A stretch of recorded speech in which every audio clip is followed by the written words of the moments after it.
One morning, Annisa woke up, and when she looked in the mirror, she realized she no longer had a nose. Astaghfirullah, she cried loudly. If her husband Razi had been at home, he might have fallen off his favorite chair. But Razi was out of town on a business trip and would not be home for another 5 days. Oh God, what should I do? Thought Annisa in a panic. How could her nose disappear? She didn't feel any pain whatsoever. She could still breathe normally through the hole. But oh, how ugly her face with her nose gone. Annisa still hoped it was a nightmare. However, when she looked in the mirror again, she knew she wasn't dreaming. She no longer had a nose. She was shaken, but then she began to think rationally and considered some alternative actions. Contact a doctor at the hospital? Yes, Annisa would do so. But no, she had better wait for Razi to come home. No, she didn't want to tell Razi now because she didn't want to disturb her husband's concentration. And yes, she thought it might be very expensive to make a new nose. As a good wife, she wouldn't possibly spend that much money without her husband's permission. Even though she was in shock, instinctively, Annisa knew that her life was not in danger. Okay, this was not everything. She wiped her tears and breathed normally again. Annisa just needed to go out of the house today as usual. She put on her scarf, which was long and black.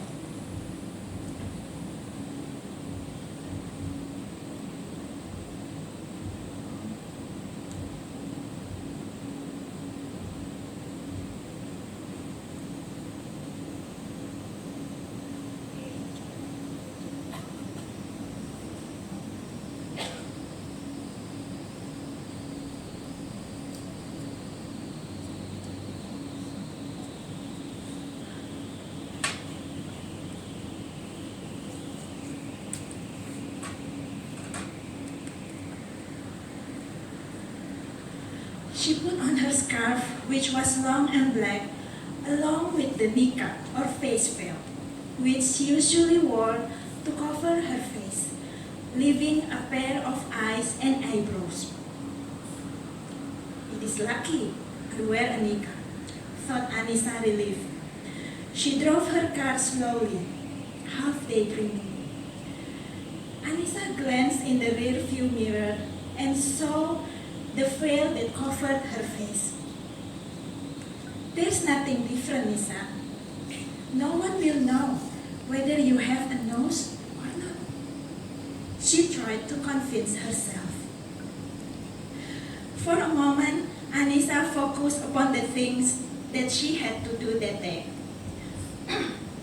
Visit the school owned by her family and have a series of meetings with the teachers and the conference. Confirmed that the renovation on the school building could start immediately before the new school year begins. Her parents had established the school, and it was a mandate for her to maintain it and keep it going. Annisa was grateful Razi had given her permission to continue managing the school. Moreover, because Razi supported the vision of the school to create a generation of devout people who prioritize religious education above all else.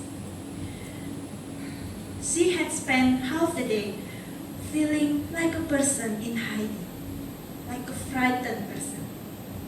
You must be strong, Nisa. You must be strong. She repeated to herself like a mantra.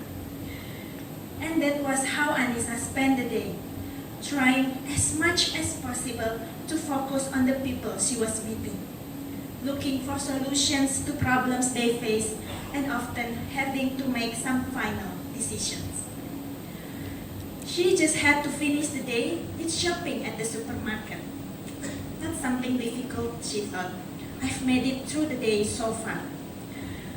After 3 years of wearing the niqab as the request of her husband, Nisa was used to facing the curious stares cast in her direction.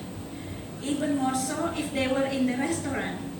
More people would be watching her because they wanted to know how she ate. It really bothered her at first, but now Nisa was used to it and she didn't care.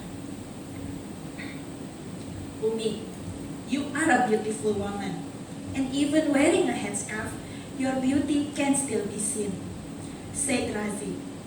Meanwhile, I'm often sent out of town for work.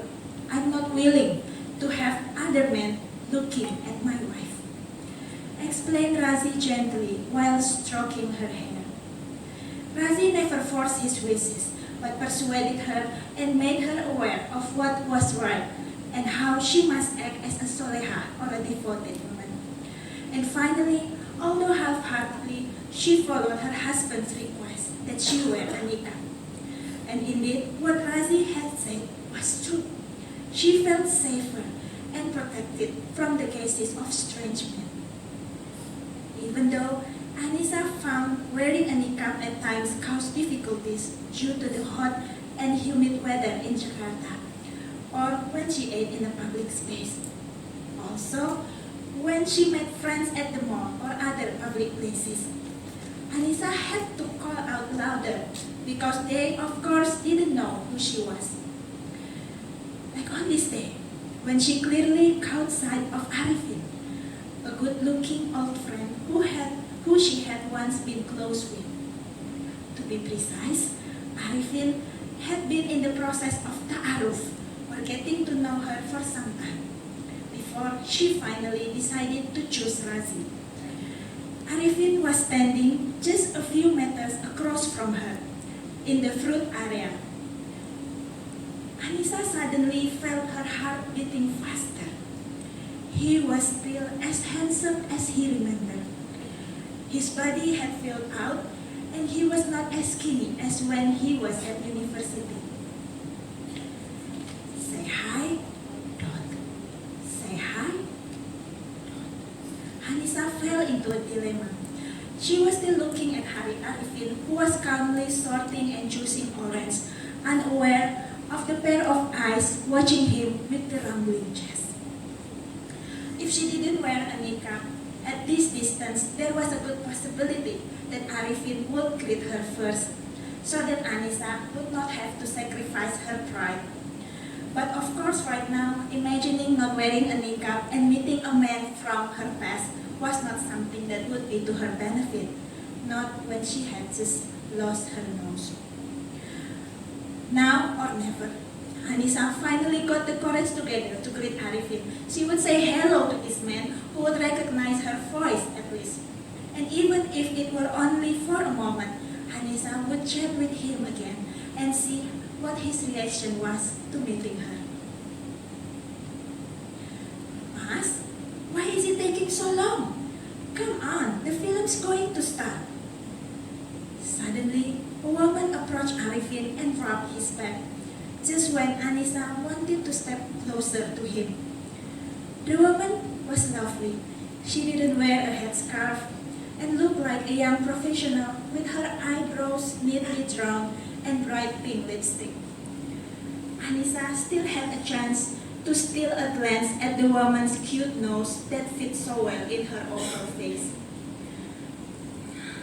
She turned around and slowly walked toward the cashier. His wife? His girlfriend? What was clear from their body language, they were close. The question that aroused in her head was, how could Arifin become so close to or marry a woman who was not from their group? Arifin had been one of the most respected leaders of the prayer group. Why had the change taken place so quickly? Was it because he had failed to marry Annisa? Annisa went home, still feeling confused. She missed Razi, but her husband would not be coming home tonight. She had to sleep alone again and she felt restless. When she prayed, she wept mournfully, feeling empty. She sent her husband a text message. Abi, Umi misses you. I can't wait for you to come home. Abi, if Umi were no longer pretty, would Abi still love Umi? The message wasn't read. When her husband's word, there were often problems with phone reception. Annisa could only take a deep breath and try to fall asleep. In her dream, it was like she saw a person drawing a sketch of her face, with her hair long and wavy. She had let her hair grow long at her husband's request. She seemed to be standing behind the painter's back, observing him as he perfected the painting of her face, and appreciating her own beauty in that painting, the painting that was nearly done. Then Annisa was shocked because suddenly the painter daubed white paint on her nose, ruining the painting of her face. Don't! Why? Don't! She felt her hands shaking the painter's shoulders. But the painter was unmoved. Instead, he continued to move the paintbrush to the area of her mouth. So the painting of her beautiful face was ruined. All that remained were a pair of beautiful eyes. And then the painter placed his brush right above her eyes, as if he was considering, waiting for a resolution. Don't! Don't! Annisa was again shaking the painter's body. Then she woke up. She felt the dry tears on her cheeks. She rubbed her face with movements that were hesitant and anxious. She touched the place where her nose had been, and she still couldn't feel anything. Her finger now moved slowly, trying to feel her lips. Her heart seemed to stop. She couldn't feel her lips. She moved her mouth and felt the exhalation of her breath from that hole. But she still could not feel her lips. Annisa felt her whole body waken. With the reminder of her strength, she dragged herself to the mirror.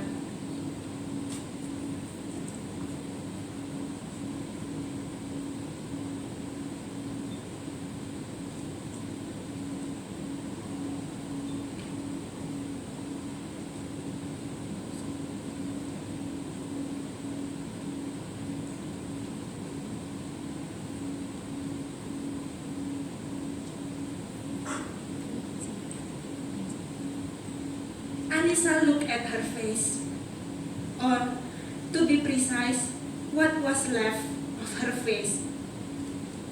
A hole for a nose, a hole for a mouth, only a pair of eyes and her thin eyebrows remained of her face.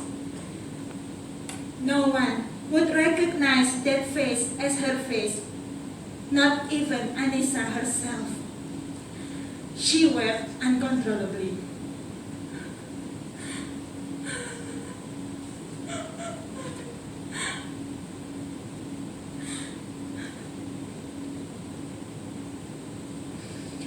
But when the sun had already risen, Annisa was aware that many tasks awaited her out there. So she gathered her strength, put on her headscarf, and wear her niqab. She left the house and followed her routine. Before starting the car, she got a message on her cellular phone. Abi loves Umi, no matter what. Take care of yourself, Umi. The best jewels are a wife who is soleha, and a soleha wife should obey what her husband says no matter what. Annisa took a long breath. She only hoped she was still the most beautiful jewels for her husband, even though she had already and might continue to lose her face. Thank you.